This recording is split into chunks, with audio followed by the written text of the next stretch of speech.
Welcome to the Mental Health Hour. It is good to have everybody here today. Welcome in, everybody. Welcome to our live viewers. Welcome, Dimmy. Uh, Welcome to the replay viewers. And hello to Gemma. Gemma, how are you Hello. today? Tired, not too bad. Had my device turned on today after a long wait, but yeah, all good. Can't complain.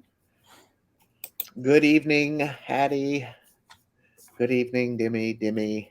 It's good to see everybody trickling on in. If you're new to the show, welcome in. Um, this is the Mental Health Hour. Live on Twitch, we do this every Wednesday at 6 p.m. Eastern Time, 11 p.m. UK, which is where Gemma is. My Mm-hmm. name is Tim. I am a recovering alcoholic. Uh, I am a career firefighter and just trying to pass the word along about mental health. I went into a um, inpatient rehab program and learned a lot, and I love this stuff now. So we created this show. Uh, I kind of created this idea of a show in my head, and I very quickly realized that it wasn't going to be just a one man show. So thankfully, Gemma was right there by my side and was willing to come aboard. And we've been doing this show for 45 episodes now. Good Yeah, afternoon, good evening, good morning. Hello, everybody. Gemma, 45 episodes, and what do you think? I'm like, I can't believe it's been so many. Like we've done what 41 together. Yeah. I was number 5. But it's been great, and I love how it's just been growing and growing, and even with the switch over of platform and stuff, it if anything it made it come stronger, not anything else. So I love Thank, it. thank you for the bits and the subscription. Oh, Gemma, Yeah. resubscribed. All right.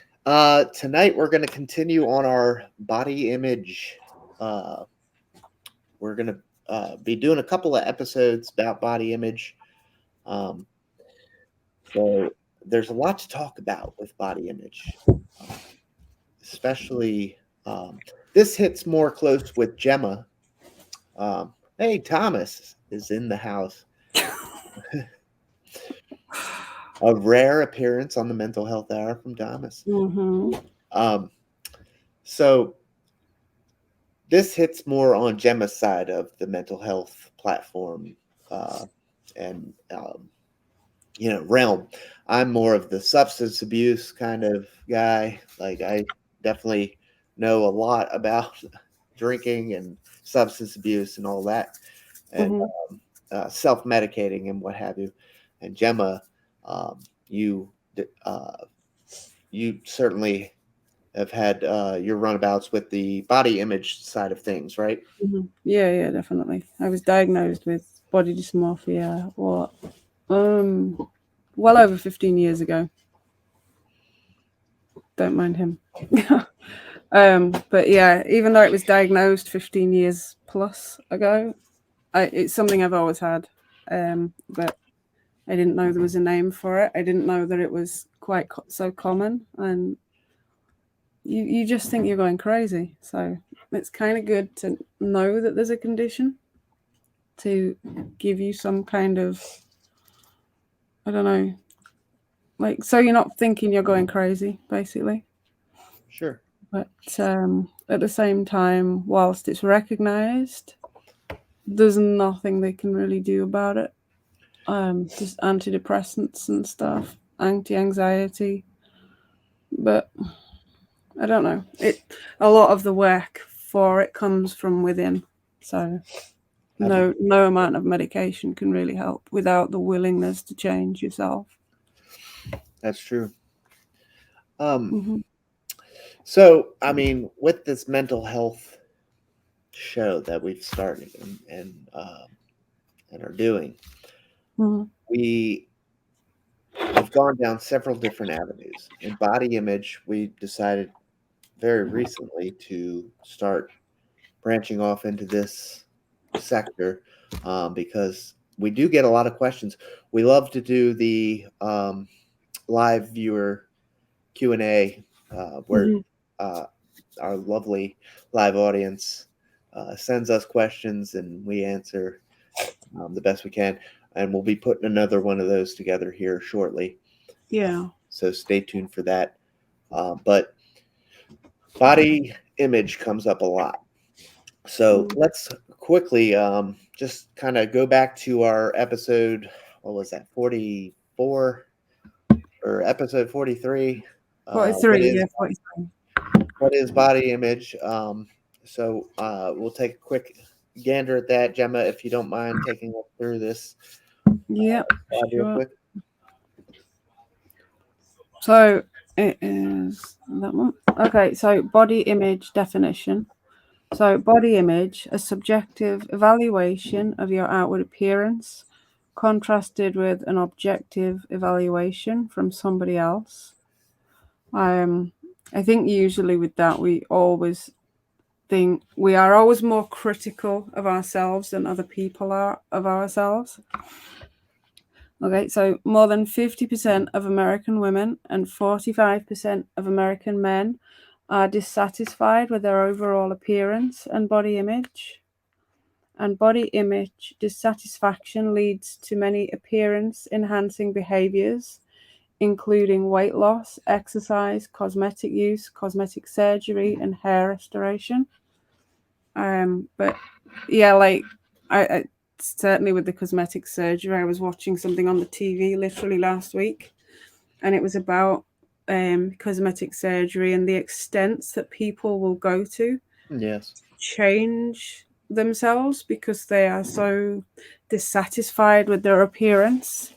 Even like your athletes and stuff that will go to the great lengths of taking steroids to build themselves up because they don't, like when we were discussing about people thinking that they are too fat and wanting to lose weight, there are people that will think they're too small and take steroids. And this, I think certainly we are our own worst critics when it comes to our appearance.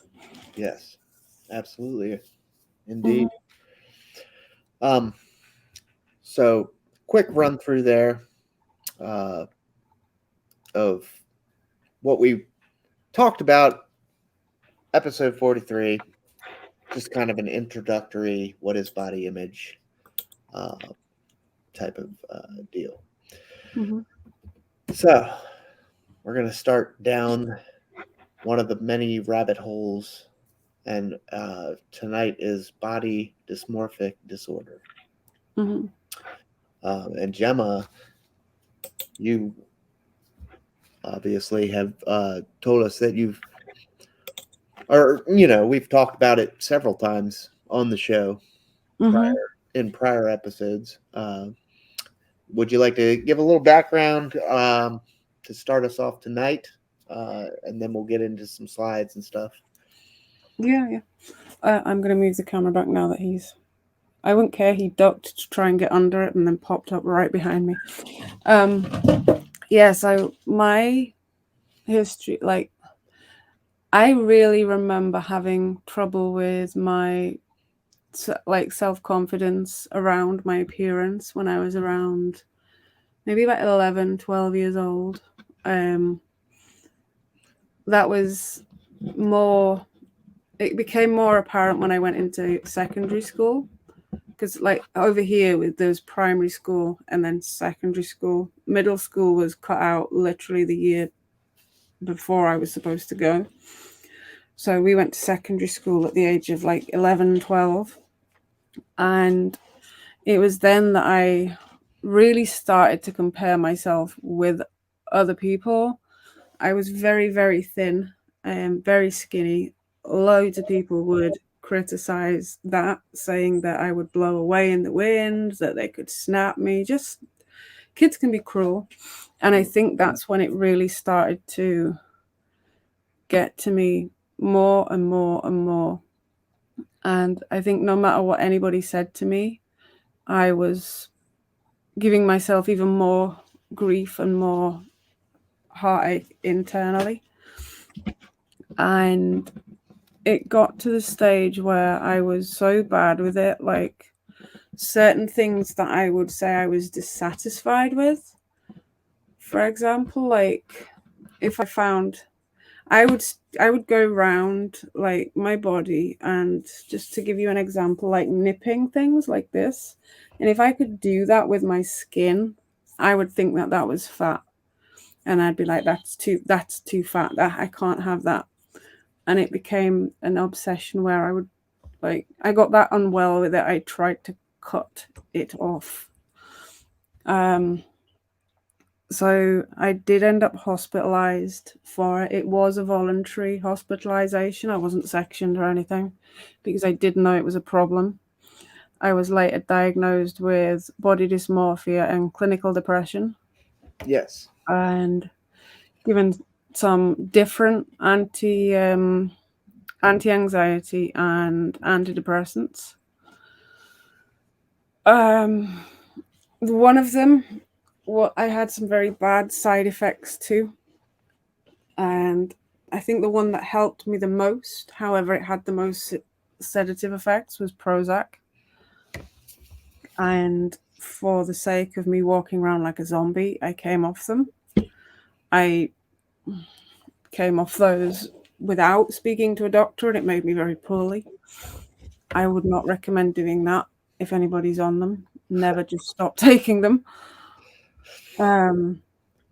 But now I've got to the stage where I know that when I look at myself in the mirror, for example, and I'm not happy with what I see, I know and I've accepted that some of that is not necessarily factual, and that maybe other people see me differently. And if it gets to the point where I'm really starting to get hung up with it, I will ask somebody else whose opinion I value. So what age was I? I was it was about 11, 12 when I was really starting to ramp things up with this. I was hospitalized for the first time at age 16. And I was hospitalized again at the age of 23. The age of 23 was the longest stay. I was in for 7 weeks, I think. Yeah. But that wasn't just for the body dysmorphia. That was for a lot of other things, self-harming and everything else, because it really got badly. And I would always say that if you think you've got it yourself, or if you know somebody that might have it, try and convince them to go and get some medical help.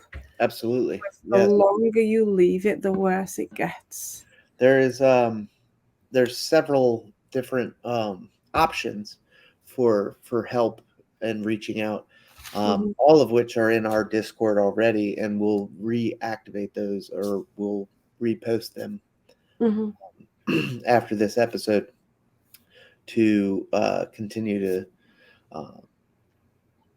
show everybody out there that this is something that is very serious, and we want you to reach out for help. Betty's in the house. Elena Lyons from episode 22. Everybody in the comments there. Self-reliance. Good to see you. Thanks for joining us. We are talking body dysmorphia tonight. Body dysmorphic disorder. And body image is part of the body image series. A lot of things going on these days. From I'm just thinking from when I was growing up, going through school and everything. Certainly, we were always worried about our appearance, our how we were Mm, putting ourselves out there, our classmates, our you know, we wanted to look cool, all that good stuff. But mm, now, uh, it's just constant with social media and everything. mm, I wanted to just kind of throw that in there first before we get into some slides and stuff. Let's talk social media. Uh, mm, how do we combat uh, social media and everybody's body image, and everybody has their own opinions, as they should. mm. However, uh, not always as nice or as what's the word I'm looking for here, Gemma? Like, Just I think, trolling. yeah. That's the word that I was trying to find. Um, Mm, with social media and live streaming, like we're doing right now, and everything, trolling comes into play, mm, especially with image, not just body image, but self image, everything that you're putting out there. Um, so what can we say about social media today, Gemma? oh, um, I certainly think it puts a huge amount of pressure on people. Like, I remember when I was growing up, it wasn't a huge deal then. But now, with everything, all the different platforms that are out there, it puts a huge amount of pressure and false, like, misrepresentation of what is the norm for, like, people, like children, teenagers growing up. And it's hardly surprising that they say the numbers of cases are going up in relation to, like, mental health conditions in regards to image, because the media and social media put on such a huge amount of pressure. And, like, if you go look in, such as magazines and on TV and social media and stuff, they're not going to post stuff that they, like, if someone's having a bad day, or, like, they are coming around to it a little bit now, but what they post in, like, magazines and things of what they think is acceptable and normal for, like, people to look like is so far from reality. And the chances are that those images are airbrushed to hell anyway. Yeah, You it's know, there's no way. If you saw the image in the magazine compared to what they would have looked like behind the lens, no. and the But funny thing is that we know this. Everybody knows this. You know, we know that they're airbrush. We know they're Photoshop touched up. All this mhm, stuff. What's the problem here? Yeah, I don't understand. Sometimes I need help understanding why people get so frustrated over these things when you know that they are being doctored up and such. yeah. And it's as well, like, one of the popular platforms that became very popular throughout the pandemic, without naming names, where you can do very short video clips, has become a great source for advertising and stuff as well. And they are very clearly aiming their target to be teenagers, impressionable minds. And by doing that, they are trying to sell products to those teenagers, particularly girls, that, like, makeup and all about wearing makeup, covering it up, making yourself look better, constantly encouraging it. And then I was just literally scrolling through Instagram a couple of hours ago, and the number of adverts for apps that you can get that make you look better. There are hundreds, if not thousands of them, that will instantly airbrush your selfies and airbrush your videos. Mm-hmm. And it's like constantly telling people, you know, you're not good enough as you are. You're not good enough to just take a photo without this filter. You're not good enough without all this makeup. You need this, you need that, have this, have that, try this, try that. And it's constant pressure on pressure on pressure.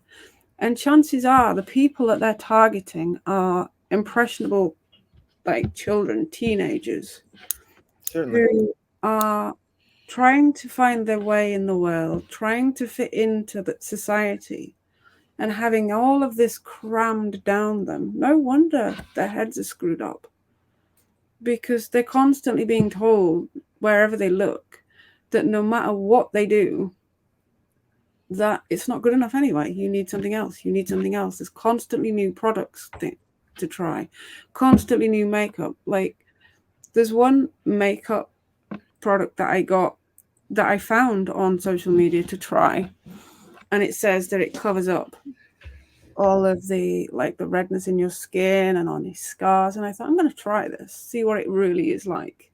Mm-hmm. And again, it's not as it makes out.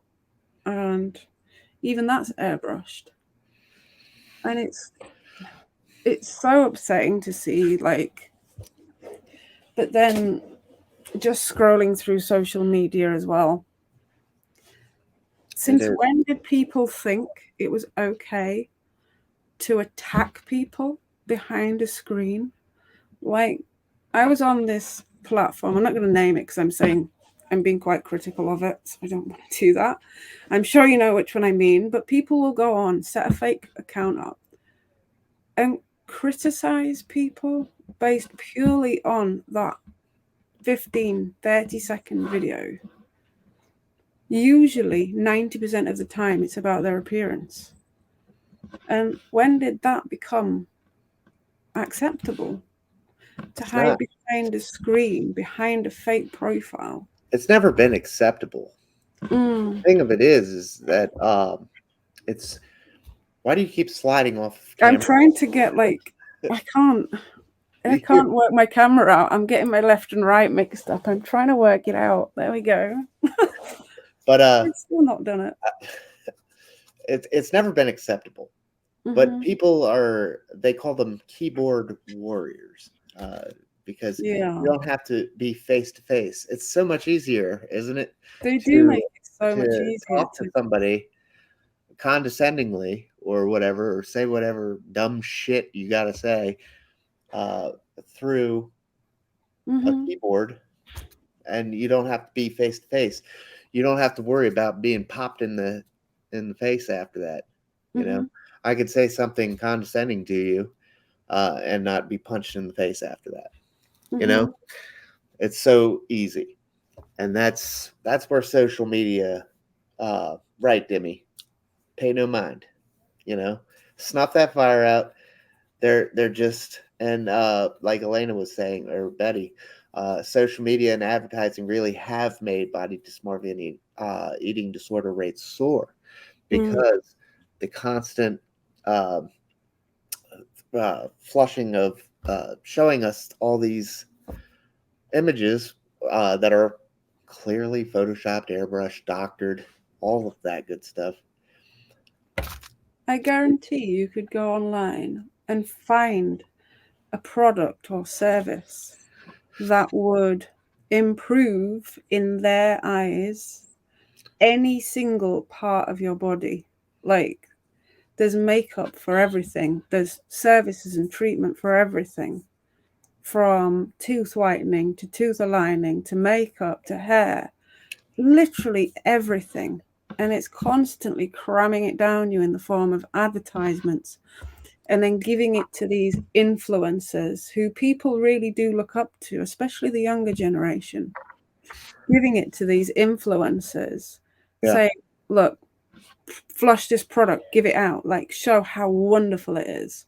Indeed. And the thing is, as an influencer, they're not actually allowed to say, oh, actually, it's a load of crap. It's no good. And the chances are they haven't used it before and probably would never have used it unless they were given it. But because they've been given it and it's a freebie and they're an influencer, and these days it's all about growing on social media, Mm-hmm. that they will say anything, absolutely anything. Yeah. I could literally bottle up some brown paint or something and say, this is the next best makeup. I could put whatever in this bottle and say, this is the next best makeup, give it to these top influencers and tell them that they had to promote it, and they would. Because growing on social media and like image and stuff is everything. Yes. And that is literally forcing more and more like problems and body image related problems on the younger generation because of It it. is. It is. So let's take a look at some of these slides. Mm-hmm. Do we have body dysmorphia? What is it? What is it? What is it? What is it? How do we know? And Gemma, you Mm-hmm. actually do have the diagnosis, right? Mm-hmm. Yeah. Do I have BDD, body dysmorphic disorder? Go ahead, Gemma. Yeah, so this is just 4 signs of body dysmorphic disorder, and again, this is not to diagnose. It's just as an advisory. If you think that any of these would match, go to a doctor and get an official diagnosis. So, number 1, preoccupation with one or more aspects of your physical appearance, believing that these body areas look ugly, abnormal, or disfigured. Number 2, being convinced that you look ugly or abnormal, even though other people don't see you this way. Number 3, repetitive compulsive behaviors that are intended to fix, hide, inspect, or obtain reassurance about the disliked body parts. And number 4, preoccupation and behaviors creating significant emotional distress and or get in the way of day-to-day functioning. So I think to get a diagnosis of body dysmorphic disorder, you would need like most of those, to be fair. I Yeah, can definitely say that I have all of them. exactly. And here's some more Yeah. looking at some of the other symptoms.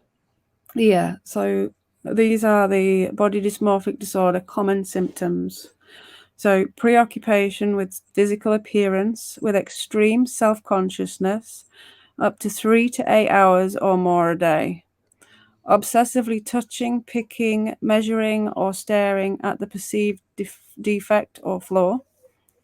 Excessively reading or researching perceived defect. Sorry, it's gone off the screen. There we go. Neglecting more important aspects of life. Fixation or avoidance of mirrors and reflections.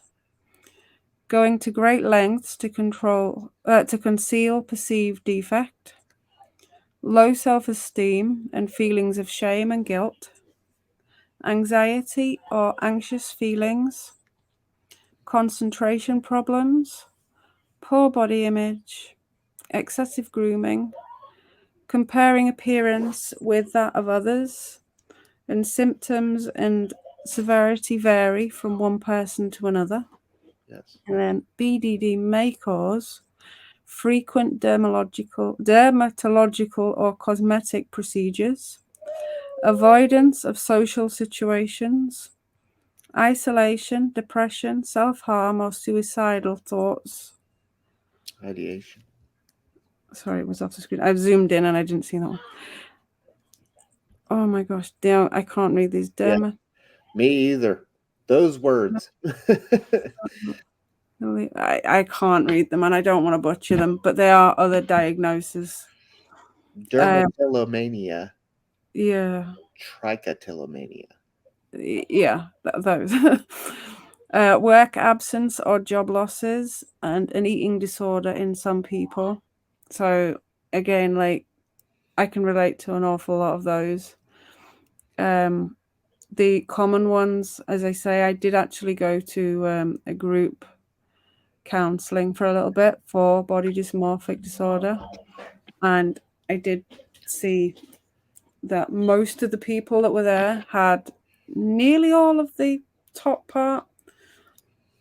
It's like with any condition, there's like the list of things that are common within that thing, and then like the extras.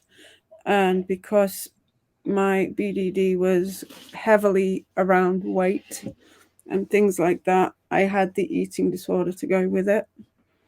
And no matter how little I weighed, I always believed that I was still too fat, because, like, I think anybody in the world, if you just get any part of your body, you're bound to get a little bit where you can nip.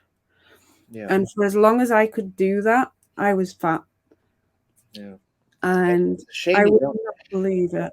A shame you didn't find those pictures.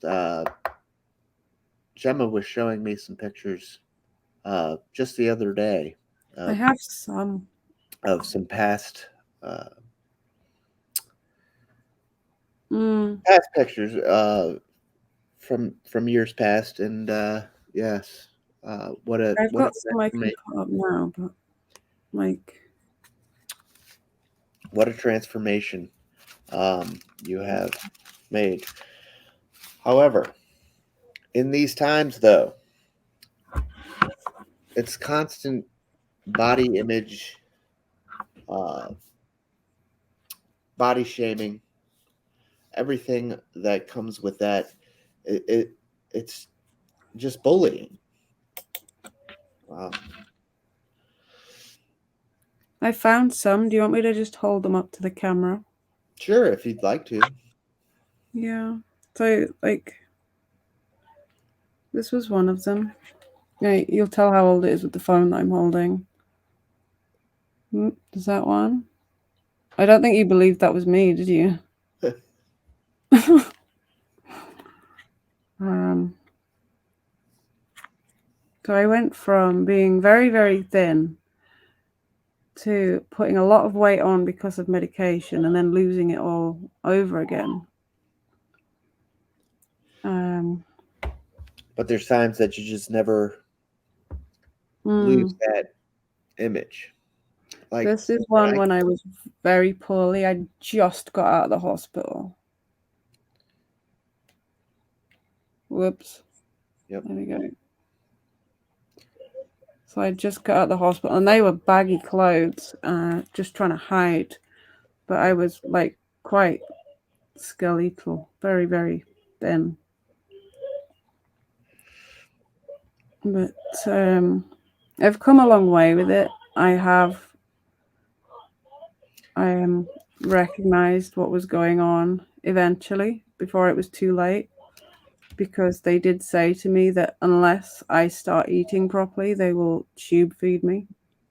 And this is the age that I was when it started. So this was when I just started high school, and that's literally as it started. So you know, it's definitely something that, looking back, I'm like, I don't know, I kind of feel bad for the life that I had. sure. And I don't know, I wish I'd have realized it before it got too serious, but then I'm just glad that I did recognize it. I'm just going to shut the baby monitor thing up, because I'm almost certain you can hear that. Oh yeah, that's The okay. house towards the child. So with the body dysmorphic disorder, we have all these um, problems that stem off the social anxiety, the eating disorders that come along with it, the anxiety, the depression, the Mm-hmm. obsessive obsessive, or what is the word? Obsessing over your image in the mirror constantly. And also, as I said on a stream in one of our previous episodes, it goes the other way as well. Some like bodybuilders will look at themselves in the mirror and not see the muscular gain that they've made. They'll still see that puny, weak little man, for lack of better terminology there. Yeah. But they're trying to grow their muscles and get the world's strongest man, thing going, and they don't see any progress. So it does go the other way as well. But Yeah. look at everything that stems off of this, and how it affects. I mean, if we take body dysmorphic disorder out of the center there, and we put alcoholism in there, I mean, we can, uh, all of these mental health issues affect our depression, affect our anxiety. I can't say eating disorders. That's pretty typical to body dysmorphia. But social anxiety and obsessing, your constant racing thoughts, uh, and cognitive distortions, as we talked about last week, just going through your head over and over again. Just something to think about there. I liked this slide for that reason. We'll take a quick look at the numbers. Um, Gemma, if you wouldn't mind. Yeah. So this is body dysmorphic disorder by the numbers. BDD occurs in approximately 1% of the adult population, 2.3 to 13% of students. 1%. Do you believe that? 1% of the adult population. 13% of psychiatric inpatients, 14 to 42% of outpatients with atypical major depression, 11 to 12% of outpatients with social phobia, 39% of inpatients with anorexia nervosa, and 6 to 20% of patients seeking cosmetic surgery. Yeah. So, looking at this, obviously, cosmetic surgery is going to be something that you're plastic surgery. You want to change your body. Yeah. But looking at the other things, you're getting a lot of already have mental health issues, going forth. And I threw this one in here. We went over this slide in the body image episode, but I wanted to re-go over it. If you don't mind, please, Gemma. Yeah. Okay, so this is National Eating Disorder Statistics. So 30 million will suffer from an eating disorder in their lifetime. So women's side, 50% of unhealthy behaviors control their weight. 70% of the number of 18 to 30-year-olds who don't like their bodies. And then unfair to compare. So the average woman is 5'4" and 165 pounds. The average model is 5'11" and 120 pounds. And then for men, 37% of men who binge eat experience depression. And then this is the G.I. Joe versus the average man. So the chest, 44-inch versus 39-inch. Waist, 29-inch versus 40-inch. And bicep, 16-inch versus 13-inch. And 43% of men are dissatisfied with their body. I do wonder, though, with the men thing, if some of it is like they don't want to they don't want to admit it. What do you mean? Like, I know I had a friend that for a long time wouldn't admit that they had some kind of the body hang-ups and things, and they were for a long time hiding it, and it turned out that they had an eating disorder and was very, very deeply unhappy with the way they looked, but wasn't prepared to admit it to anyone if they asked. So they would keep it inside because they thought it was a sign of weakness. And being married with kids, they thought that they had to be the provider, they had to be the strong one. They couldn't have things wrong with them, they couldn't have mental health problems. And it was that belief that they couldn't show any sign of weakness that made them think they couldn't seek out any help and couldn't have anything wrong with them. So they hid it until the point where they could no more hide it, and it was make or break, really. Yeah.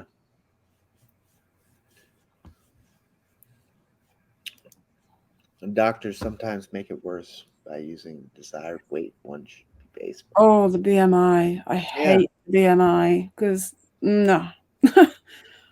Understandably, I get a physical every year for the fire department. And I don't know when the last time they updated those charts that they use, but according to their chart, for my height, age, and whatever, I should be 175 pounds. I am 250 pounds and 6'3". I haven't been 175 pounds since middle school. Like the charts are. I don't know. I call it my annual. It's time to go get called fat by the doctor visit. Anyway, I wanted to bring it back into the social media aspect. I just worked out mine because I know that according to the doctor's BMI as well, that I'm also deemed as overweight. Oh yeah, everybody is. I worked out on here that I am currently 141 pounds. Apparently, I've just done the quick conversion, and my doctor would like me to be 135. So I'm not massively, but I'm like, really? Like, and I'm 5'9". So yeah, it's. I say to him a lot, I'm not overweight, I'm under height. And what is Dimmy's saying? I'm 9 stone. What is a stone again, Gemma? 14 pounds. 14 pounds a stone. So, interesting. Yeah, BMI is very inaccurate. I have never done well on that that test or whatever they do. Just wait. So, moving forward, bringing it back to the social media aspect. Well, or more technologically advanced these days. Kids are gonna run into all these types of things at school. And everybody needs to have Facebook, Snapchat, a Instagram, whatever, a TikTok, and all of that. So are we seeing um, a wave of any kind of um,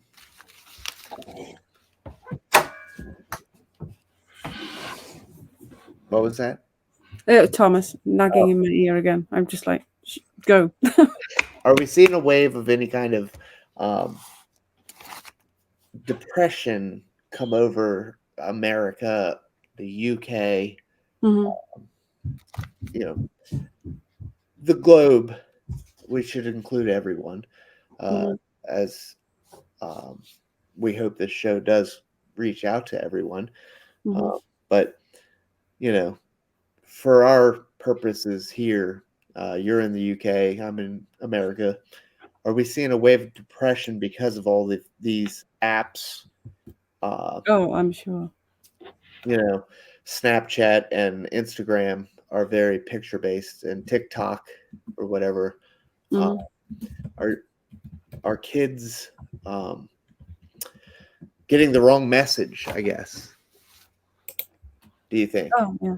I think so. Yeah, definitely. And I think that until they be more like open minded about what they put online and about what they are trying to perceive as the norm, I think that it's only going to escalate and get worse and worse and worse, where the numbers are going to keep going and spiraling out of control for what, for mental health related, um, with eating disorders, body image disorders. It's just going to keep getting worse. The more they keep pumping it out there through social media and everything, the more it's going to impact on impressionable minds that are still being, I guess, sculpted into what they believe.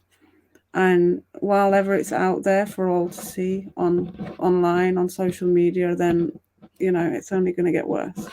Yeah, yeah. I have a hard time letting our kids watch any of these shows that just all they do is talk about all the negative stuff. I mean, I walk through the room and it's just a lot of negativity. And it seems to me like, can't we be putting stuff on television that is a little bit more positive in that aspect? Mm. I don't watch that stuff, but you know, the wife and the kids, they all love all the streaming stuff and what have you. If it's Mm. not cartoons, but like the Kardashians and stuff. Like, I can't cope with that. I know it's just I hate that. it's terrible, Hmm. and it's constant, like in your face stuff. It is absolutely everywhere. And even in, like, Thomas was watching something a few weeks ago, and I had to go in and I'm like, what on earth are you watching? And it was just a cartoon that was aimed at kids. But even that was like, is this for real? Yeah, the reality television uh, era that has washed over us since Mm. the dawn of what, Survivor? Was that the first reality show? Um, now everybody just, all we want is this reality television, and we get these shows about people that I could give a rat's ass about. Yeah. To be perfectly honest, I don't know these people. I don't care about them. Hmm. Uh, I mean, I care about everybody, but like, Yeah. you know what I'm saying. Like, I don't need to know what's going on in their life. Hmm. Uh, however, tell me exactly how we got to this point where we're just watching other people put makeup on, and like, what happened? Do you have Big Brother over there? Yes. Oh my, like that. It's putting people out there for entertainment. I think it's just a cheap form of entertainment that people seem to crave. Big Brother. Way of making money and making people, and I use this word very loosely, making people famous for absolutely no reason. Like, how the hell did the Kardashians get famous? What are they famous for? Like, Yeah. they drive me nuts. Every time I hear that name, I'm like, nope, off. Yeah. I can't do it. And it's just a cheap form of TV or whatever. And these are the things that are But it's being shown on damaging. television. These are the things that Mhm. are in the media. These are the things that are on social media. Um, so you can't get away from it. It's unfortunate, but as somebody with this body dysmorphia, Gemma, Mhm. can, is there something that you can tell us as far as working towards getting better? 'Cause Mhm. that's what we want to, do on this show is share the experience, strength, and hope, and Mhm. work towards some solutions. Um, what can you bring to the table for, or what have you done in your lifestyle for this? I can share like what I have done and I think is useful. So again, journaling always. In Journaling my again. journal, There it is. I have a section which like I put the gratitude things in, but I try and at least once a week pick something that I think is good about me, be it physical, be it something that I've done, just something positive about me. Regarding the mirrors, when I was that bad, I had to limit mirror usage and I had to make sure there were not any, like, make it in just one room, for example, so that I was only allowed to go and do that when I was doing something like brushing my teeth. Sure. Otherwise, you can get yourself hung up on it, like even like in a reflection in something. Like I've got a screen here now and I can see a reflection of it, of myself. And before that, I would be like looking and I'd be like, oh God, like totally get stressing out about it. Yeah.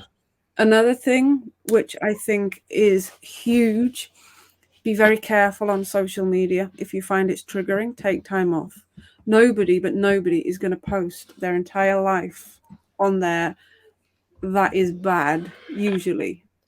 I'm known for having a good old rant now and again on social media. Who doesn't? But, um, nobody's going to post like all the bad stuff. Usually they will post that they've been out and had a lovely meal and you get pictures of all this food on social media. That's a good one. They've been on holiday, stuff like that. And if you're seeing that from various different people, that can be quite triggering because then you're thinking to yourself, well, I've not been anywhere this week and I've made a complete disaster of whatever. And like I've had to have a break from social media myself Right. because that can be so triggering and so damaging. So allow yourself, if you want to go on social media, fine, but allow yourself allotted times. Don't get hung up on it. And if you're finding it triggering, come off. And Exactly. then another thing that helped me, go and speak to people that you trust, whose opinions that you value. And if it really is like something you're struggling with, ask them, like, what do you think about, or like, just ask them for an opinion of a particular thing or of you, or talk to them as well. Be open and honest about how you're feeling and don't get too hung up about it.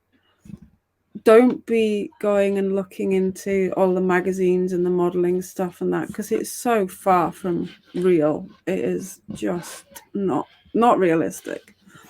But the Yeah. biggest thing, like, if you haven't been, go to a doctor, Yep. get a proper diagnosis, get some help that way. Proper medical attention Mm-hmm. proper psychiatric attention. Mm-hmm.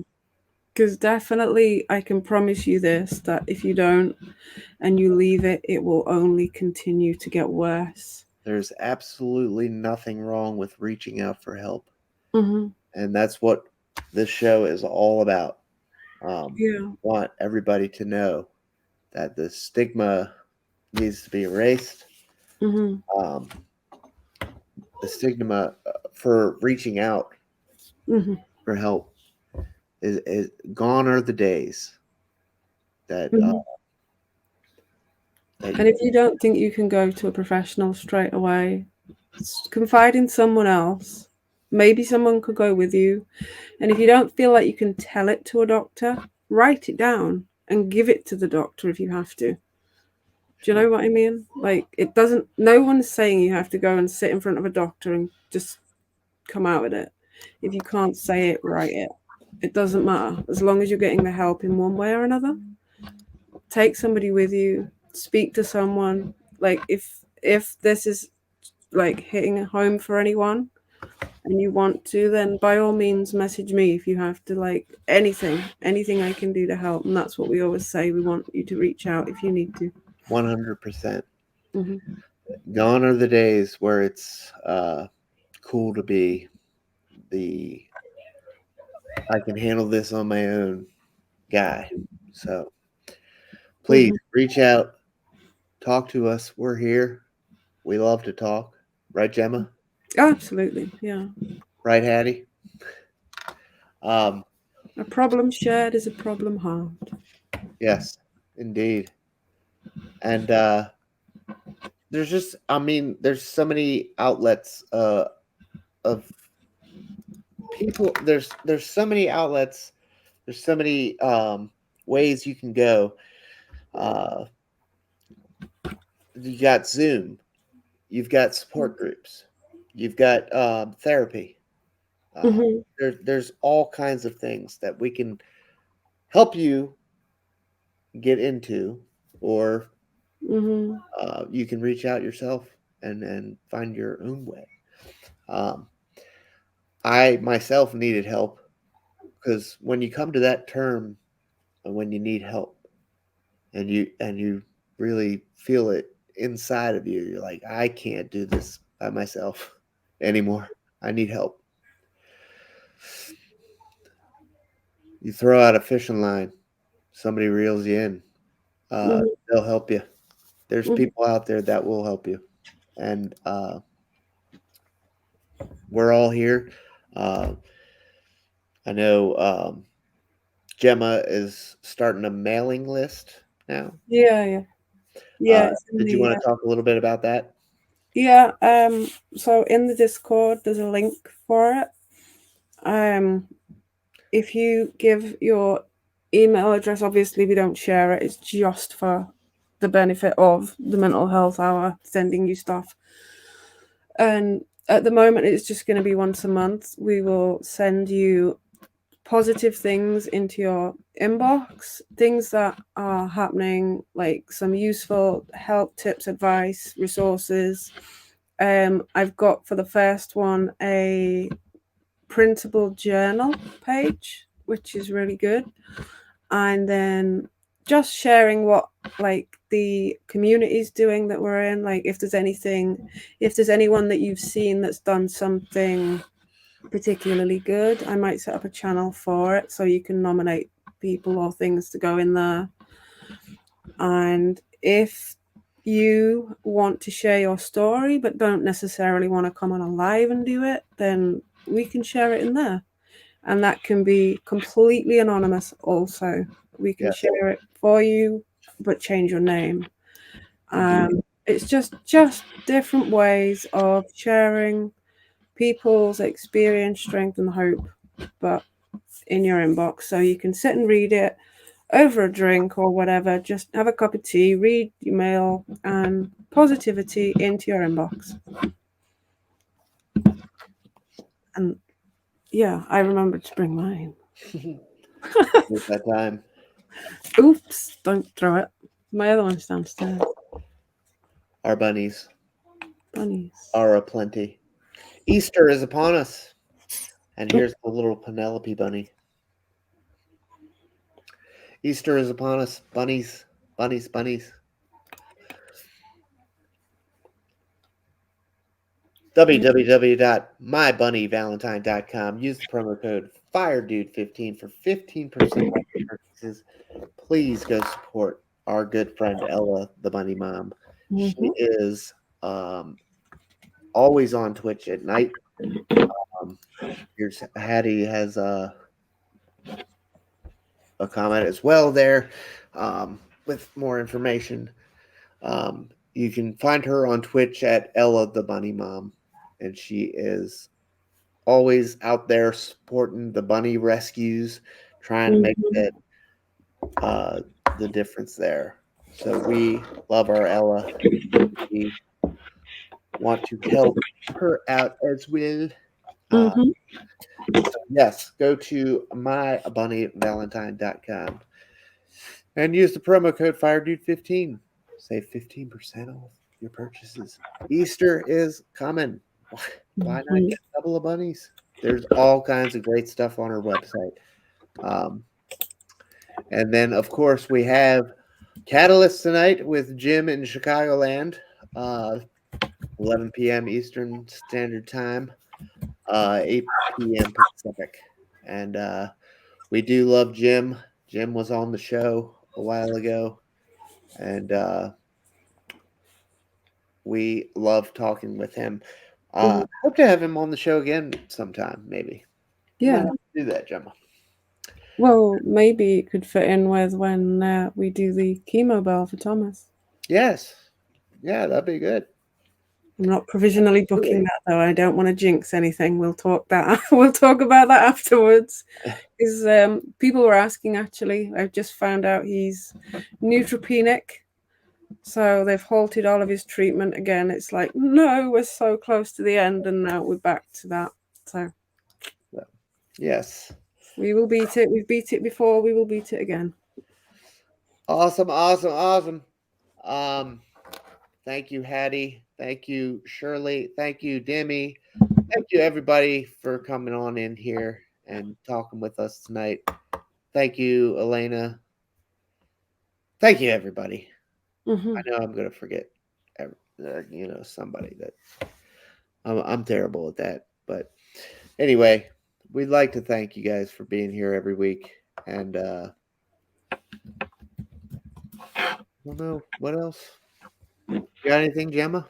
We good? Wrap it up? I think so. Just if you haven't already, do join the Discord. Yes, indeed. In the comments a few times. Thank you so much for the amazing work you're doing, Hattie. Couldn't do it without you. Indeed. And in the Discord we will put these slides from tonight's episode and the numbers for anybody that might need help with eating disorders or what have you. Everything is right there. Real quick with the Discord, if you don't see it, if you type !helpline, it comes up with an entire list with the automated bot. You just put !helplines and it'll just come up right under your comment. So do we want to go raid what's her name? What's her name? What's her name? Oh my god. Sarah. Do we want to go raid Sarah? You can do. I had a brain fart there. I have many of those, don't worry. Yeah, let's go raid Sarah. Why not? All right, guys. Thanks for joining us tonight. It's been a lot of fun, a good time. And we're going to continue with this body dysmorphia, body image as a whole. And we'll talk to you next week. Next week, we will be on Friday. Yeah. More to come in the Discord. We'll let you know. Yep. Thank you, guys. Bye now.